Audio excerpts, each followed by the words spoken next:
Après leur match nul 0-0 à Guingamp vendredi dernier, les joueurs du SCO se sont retrouvés lundi après-midi pour leur unique séance d'entraînement de la journée. Habituellement, il y en a deux, mais cette semaine, Jean-Louis Garcia a préféré laisser une matinée de repos supplémentaire à ses hommes. L'objectif est de les ménager, l'enchaînement des matchs oblige. Le petit clin d'œil de cet entraînement, c'est la présence d'une quinzaine de jeunes du quartier de La Roseraie. Grâce à une opération menée conjointement par la ville d'Angers et le SCO, ils ont pu rentrer sur le terrain et assister de près à la séance. Charles Diers, milieu de terrain du Sporting Club de l'Ouest, a tenu à saluer cette initiative. C'est important, je pense que le SCO est un moteur de la ville, donc pour nous c'est bien de pouvoir rencontrer les jeunes et c'est important pour eux de voir qu'on est accessible comme n'importe qui et c'est des bons échanges, c'est bien. Maintenant, on prend la direction du stade du Roudourou pour le résumé de la rencontre entre Guingamp et Angers. La première période est clairement à l'avantage des Bretons. Dès la 15e minute, sur ce beau mouvement collectif à une et deux touches de balle, Eduardo pense avoir fait le plus dur en éliminant Padovani. Mais c'était sans compter sur le retour gagnant d'Ekwele qui sauve sur sa ligne. C'est ensuite au tour de Richard Souma de tenter sa chance des 25 mètres. Et cette fois-ci, c'est le poteau qui supplée le portier angevin. C'est surtout la chance que j'ai eue ce week-end, avec la barre, avec Bruno qui sauve sur la ligne. Donc bon, ça fait partie d'un tout, quoi. Le SCO réagit par l'intermédiaire de Charles Diers. L'ancien Clermontois perd ici son duel face à Gauquelin. Brunel hérite du cuir et tente le lob, ça passe au-dessus. En fin de première période, Guingamp aurait pu et dû ouvrir le score.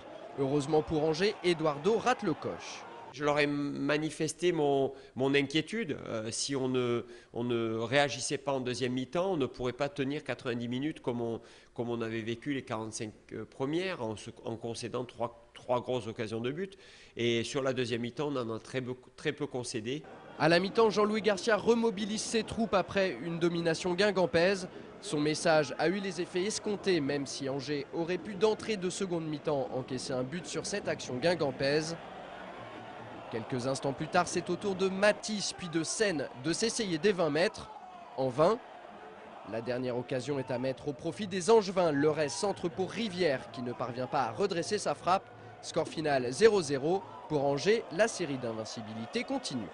Un bon point de prix contre une très bonne équipe qui a livré sa meilleure prestation à domicile de la saison, où nous avons été capables de ne pas concéder de but.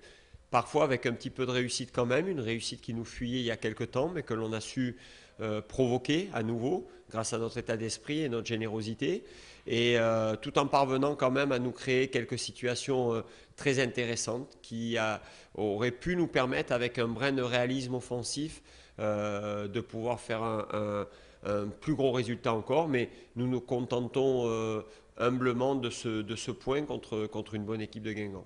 Résultat logique, on a fait un combat, on a respecté les lignes et puis le travail qu'on nous avait demandé et finalement on s'en sort avec un match nul mérité et pas chanceux, mérité.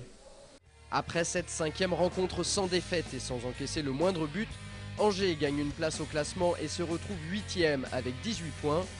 Boulogne prend la tête de la Ligue 2 devant Lens et Strasbourg.